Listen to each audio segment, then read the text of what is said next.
বিদ্যুৎ বলে সবসময় থাকে এই যে অবৈধ সরকারের বিভিন্ন মন্ত্রীদের তথাকথিত মন্ত্রীদের অবৈধ মন্ত্রীদের বক্তব্য বিবৃতিতে শুনি এখন বলে আর বিদ্যুৎ যায় না। তো বিদ্যুৎ কি যায় না? বিদ্যুৎ কি সারাক্ষণ থাকে?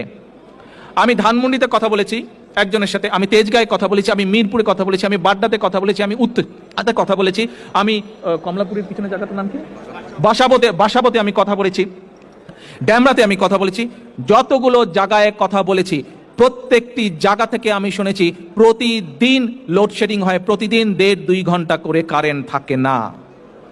ঢাকায় যদি এই অবস্থা হয়, ঢাকার বাইরে কি অবস্থা সেটি আপনারা আন্দাজ করতে পারেন। ঢাকার বাইরে থেকে যেই কয়টি খবর আমি নিয়েছি প্রত্যেকটি জেলা থেকে আমাকে বলেছে গড়ে প্রতিদিন 3-4 ঘন্টা করে মিনিমাম কারেন্ট থাকে না।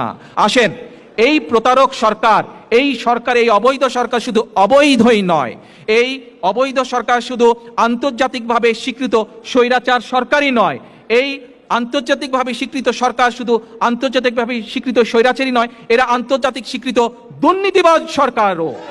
এবং সমগ্র দেশবাসীর সামনে, সমগ্র দেশবাসীর দৃষ্টিতে এরা একটি প্রতারক সরকার।